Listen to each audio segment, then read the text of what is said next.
जर का विकला गेला असता स्वाभिमान बा भीमा तुझा, जर का विकला गेला असता स्वाभिमान बा भीमा तुझा, आमची जिंदगी नरकातच चढली असती। ज्याच्या हाती जसा लागला त्याने तसा भीम वाटून घेतला, ज्याच्या हाती जसा लागला तसा भीम त्याने वाटून घेतला। माझ्या हाती भीमाचा लढा लागला तो मी रक्तात ओतून घेतला। आणि म्हणूनच आज या ठिकाणी मी माझ्या शब्दामध्ये बाबासाहेबांचा जो प्रवास आहे तो या ठिकाणी मी मांडत आहे। जर शब्द मांडत असताना जर काही चूक झाली तर तुमचा भाऊ, तुमचा मित्र, तुमचा सहकारी म्हणून ती चूक तुम्ही पदरामध्ये घ्याल अशी या ठिकाणी मी अपेक्षा व्यक्त करतो आणि माझ्या कवितेला सुरुवात करतो।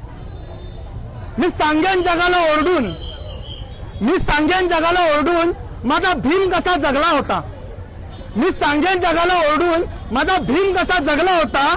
गाडून पोटची 4 लेकरं, गाडून पोटची 4 लेकरं ह्या मातीमध्ये कसा समाजासाठी जगला होता। मी सांगेन जगाला ओरडून माझा भीम कसा जगला होता। गाडून पोटची 4 लेकरं या मातीमध्ये या समाजासाठी कसा लढला होता। बघून सभेमध्ये रमाईला, बघून सभेमध्ये रमाईला जरीचा फेटा अंगावरती नेसलेला, बघून सभेमध्ये रमाईला जरीचा फेटा अंगावरती नेसलेला माझा बाप सभेमध्ये ढसाढसा रडला होता। मी सांगेन जगाला ओरडून माझा भीम कसा जगला होता। औषधासाठी पैसे नाहीत म्हणून, औषधासाठी पैसे नाहीत म्हणून पोटचा गोळा राजरत्न हातामध्येच गेला होता। औषधासाठी पैसे नाहीत म्हणून पोटचा गोळा राजरत्न हातामध्येच गेला होता। अरे आपल्या पोटची 4 लेकरं मातीमध्ये गाडणारा, या समाजासाठी आपली पोटची 4 लेकरं या मातीत गाडणारा माझा फक्त भीमराव होता। वर्णव्यवस्थेच्या बाजारात, या वर्णव्यवस्थेच्या बाजारात प्रत्येक जण आपल्या जातीने माजला होता। वर्णव्यवस्थेच्या बाजारात प्रत्येक जण आपल्या जातीने माजला होता। निसर्गाची देण असलेलं हे पाणी, निसर्गाची देण असलेलं हे पाणी याला आपल्या जातीचा कुंपण बांधून बसला होता।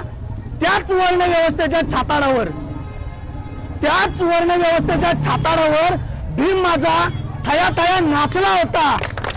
मी सांगतो जगाला ओरडून, मी सांगतो जगाला ओरडून माझा भीम कसा जगला होता। कुत्र्या मांजरापेक्षाही हीन जीवन होतं तुमचं आणि माझं, कुत्र्या मांजरापेक्षाही हीन जीवन होतं तुमचं आणि माझं। गाव कुसा बाहेर उंबरगाव होता, कुत्र्या मांजरापेक्षाही हीन जीवन होतं तुमचं आणि माझं। गाव कुसा बाहेर उंबरगाव होता। स्पर्श केला तरी विटाल होता, स्पर्श केला तरी विटाल होता आणि सावलीचाही विटाल होता। स्पर्श केला तरी विटाल होता आणि सावलीचाही विटाल होता। मागितलं जर का प्यायला पाणी, मागितलं जर का प्यायला पाणी तर पाण्यालाही नकार होता। आणि लागलाच जर का चुकून माठाला हात आमचा, आणि लागलाच जर का चुकून माठाला हात आमचा तर पाठीवरती चापकाचे फटके पडायचे मित्रांनो, पाठीवरती चापकाचे फटके पडायचे एवढा त्यांना बाट होता। मी सांगेन जगाला माझा भीम कसा जगला होता।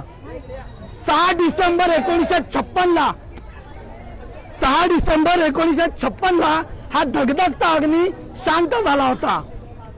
6 डिसेंबर 1956 ला हा धगधगता अग्नी शांत झाला होता। सांगा ना मित्रांनो, मरणानंतर पण हा संघर्ष कोणाच्या वाट्याला आला होता। 6 डिसेंबर 1956 ला हा धगधगता अग्नी शांत झाला होता। अहो सांगा ना मित्रांनो, हा संघर्ष मरणानंतर कोणाच्या वाट्याला आला होता।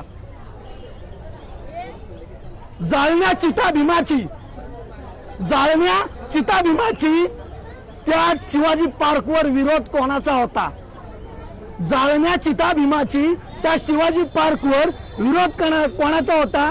जाळणी चिता भीमाची चंदनामध्ये, जाळणी चिता चंदनामध्ये भीमाची 9 कोटी लेकरांनी आसवांचा पूर वाहिला होता। कारण तळमळलेल्या पाखरांचा आधार, या तळमळलेल्या पाखरांचा शेवटचा आधार माझा भीम बाबा आम्हा सगळ्यांना पोरका करून गेला होता, आम्हा सगळ्यांना पोरका करून गेला होता. आणि म्हणूनच आज या चौदार तळ्याच्या ठिकाणी मी आवर्जून एक गोष्ट सांगतो. मी बाबासाहेबांचा संघर्ष वाचला, मी बाबासाहेबांचं जीवन वाचलं आणि या 2 ओळी मी स्वतः बाबासाहेबांसाठी लिहिलेल्या आहेत. माझ्या लेखणीला ती धार कधी आलीच नसती, माझ्या लेखणीला ती धार कधी आलीच नसती, ती शाही पेनामधली कधी कागदावरती उमटलीच नसती, जर का वाचलं नसते मी बा भीमाला आणि रमाला, जर का वाचले नसते मी बा भीमाला आणि रमाला, ती शाही पेनामधली कधीच सुकली असती. माझी तहान बिस्लरीच्या पाण्यानेही भागलीच नसती, माझी तहान बिस्लरीच्या पाण्यानेही भागलीच नसती, कारण वर्णव्यवस्थेने ती माझ्यापर्यंत कधी पोचूच दिली नसती. माझी तहान बिस्लरीच्या पाण्यानेही कधी भागलीच नसती, कारण वर्णव्यवस्थेने ती माझ्यापर्यंत कधी पोचूच दिली नसती. जर का संघर्ष केला नसता बा भीमाने या चौदार तळ्याचा, जर का संघर्ष केला नसता बा भीमाने या चौदार तळ्याचा, तुम्हाला आणि मला पाण्याची चव कधी कळालीच नसती. जर का संघर्ष केला नसता बा भीमाने या चौदार तळ्याचा, तर तुम्हाला आणि मला या पाण्याची चव कधी कळालीच नसती. मी लिहिला शब्द जेव्हा ती शाही ही निळी होती, मी लिहिला शब्द जेव्हा ती शाही ही निळी होती, झालो नतमस्तक बा भीमा तुझ्या चरणावरती. मी लिहिला शब्द जेव्हा ती शाही ही निळी होती, झालो नतमस्तक बा भीमा तुझ्या चरणावरती. जर का विकला गेला असता स्वाभिमान बा भीमा तुझा, जर का विकला गेला असता स्वाभिमान बा भीमा तुझा, आमची जिंदगी नरकातच सडली असती. सर्वांना जय भीम.